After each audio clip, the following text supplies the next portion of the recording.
I knew that I had had a truly wretched boss the day I learned I needed surgery. So I was 26 years old, and they were telling me this surgery might mean I can't have kids. So I was devastated. But my strongest emotion was this surge of excitement because this meant 5 weeks away from a boss who had made my life miserable. And just to be clear, I have 2 wonderful kids, and part of why I'm here today is they have had more than their share of terrible bosses, and they're very early in their career.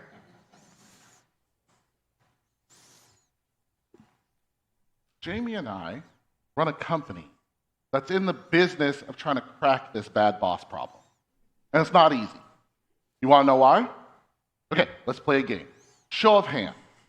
How many of you have ever had a boss who made you feel not good? Made you feel disrespected, keep them up, disrespected, incompetent? Look around. Almost all of us have had these kinds of people with institutional power in our lives. And for you, that might not have even been a boss. That might have been a teacher or a coach, just someone who's really bad at being in power, who gets to have power over you. So we, Dr. Bell and I, collect research on this. So a recent Harris poll found that 71% of employees have had what they would call a toxic boss. And over half of them have had nightmares about this boss. And you know how that goes. You're out with friends, you're thinking about your boss. You're home with your family, you're thinking about your boss. And now you're lying awake at 3 a.m. and you're thinking, I need to quit. And that's an expensive problem for businesses, not just in the lost productivity and the turnover costs, but in all the brilliant creative ideas that never rise to the surface because people were too afraid to speak up. So why is this so widespread? Part of the problem is that when we rise to positions of power, we fall prey to what we call power blindness. We lose sight of how it feels to be the one with less power. And we lose sight of how our tone of voice or the quick dismissal of an idea can ruin someone's day. And just by virtue of our title, people stop telling us the truth. They don't give us the tough feedback. They don't even disagree with us. They laugh at our stupid jokes. And this creates a massive reality distortion. And I fell into that reality distortion. I fell into that real hard. So fast forward from my surgery story, and now I'm a boss. I'm 32 years old, and I'm leading a training team at the University of California at Berkeley. I have 8 direct reports. We're gelling as a team. We're putting out all sorts of creative training programs. And you know what? I'm a good boss. One day, one of my employees comes into my office, and she says she wants to talk. But she's crying so hard, she can't speak. So, of course, I'm concerned, but I'm also a little irritated because I have this budget report due at the end of the day, and I've got to get back to it. When she finally gathers herself enough to speak, she tells me that she has been working so hard to deliver this training program, and she's invited me multiple times to come and observe. And I've been too busy to show up. And more than that, she feels like I play favorites. So now I'm thinking, holy crap, I'm the wretched boss. And that's power blindness in action.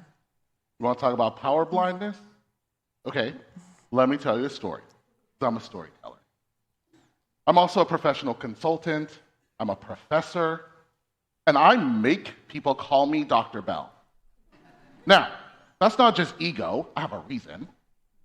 See, if there were 100 people in a room with PhDs, statistically speaking, 7 of those would be black. And of those 7, 4 of them would be women. Black men make up 3% of all PhDs. A black man in America is more likely to be sent to prison than have a PhD. So I make people call me Dr. Bell. For the black men who will never get to become a doctor. But I also got that from my dad. See, when I was really little, I skipped a bunch of grades, and so I was always younger than everybody else around me, and I didn't really fit in, and I didn't know why. And one day, I'm hanging out with my dad, just me and him, and I asked him about it. And he says, "Listen, son, you are smart, and you are black. And that is always going to make people uncomfortable. And they're not going to know what to do with that, so they're going to blame you." And I put that on like armor, because I needed it to survive.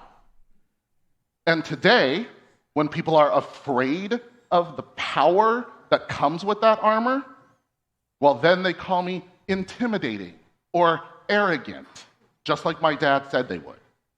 And of course, my own brain goes, well, you ain't got to like me. I like me enough for both of us. I armor up. But that armor can make me blind to the fact that it is also covered in spikes. And it can keep people from wanting to get close to me, even when I might want them to. Like now, I manage our company's staff, and I need to know how I'm landing with these young people who I adore. I don't want to be a bad boss. And so sometimes that means I have to take that armor off and be a little vulnerable, even if that makes me uncomfortable. And it makes me uncomfortable. But that's okay. There's lots to learn when you feel uncomfortable. And I bet you have your own kinds of armor too. And I'm not telling you don't wear it, because sometimes we need it. But that armor is heavy.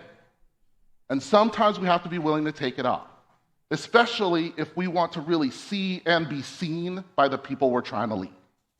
So my sobbing employee, I failed to see her, but she saw me. She saw me a little too well. When she gave me that feedback, I felt this gut punch of shame. And I want to say I owned it right away, but I didn't. I did what, let's be honest, so many of us do when we get tough feedback. I blocked that shame. I built walls around me. I built a fortress of solitude, just me and my self-justifications. Well, it was the workplace, so it was a cubicle of solitude. And from inside here, my employee, she's the problem. Her accusations of favoritism, I had a logical explanation for all of that. So inside my cubicle, what's problematic about that is outside, all sorts of bad things might be happening. People might be upset, feeling demoralized, but they can't get into these walls. So inside, I'm feeling just fine. I'm a good boss. But of course, you can't be a good boss and be that disconnected. So how do I get out of here? It starts with a healthy dose of honest self-reflection. Meet the mirror. You want to know if you have power blindness? We're going to do a little self-reflection. Now, I'm not talking about one of these little compact mirrors, by the way. People say that all the time. Oh, I have a mirror and I self-reflect all the time. This is for touch-ups. This is not a self-reflection, okay? You need a mirror, like a big old hallway mirror, like I'm going out on Saturday night, I'm trying to check myself out mirror. You have to be able to see your whole self. When you ask yourself 3 very simple, very important questions. Question number 1. What kind of armor are you wearing? And what does that armor give you? And what does that armor cost you? So when my employee gave me the feedback, that armor was protecting my ego, but it cost me the ability to be a good, supportive, humane boss. Question number 2. Because of your position, people are going to be afraid to tell you stuff. So ask yourself, what might people be afraid to tell me? In my case, I sometimes got to take off my spiky armor because I don't want to unintentionally push away people I might care about. And question number 3, the most important question of all, once you've thought about all that, what am I going to do differently? So eventually, I got it, and I started to show up for my employees' trainings so I could give her meaningful feedback and positive recognition, and I started to carve out time to take her to lunch and get to know her as a person. And not just that, I also reached out to the other people on my team who I hadn't spent as much time with, and I got to know them as full people too.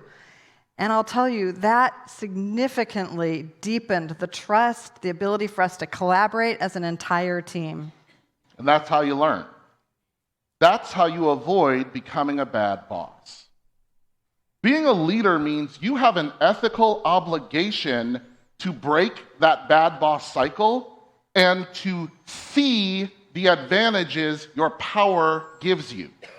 We have this whole industry in this culture around how to survive your boss. No one should have to survive us. The power to break that bad boss cycle is in our hands. We just have to be brave enough to look in the mirror. Thank you. Thank you.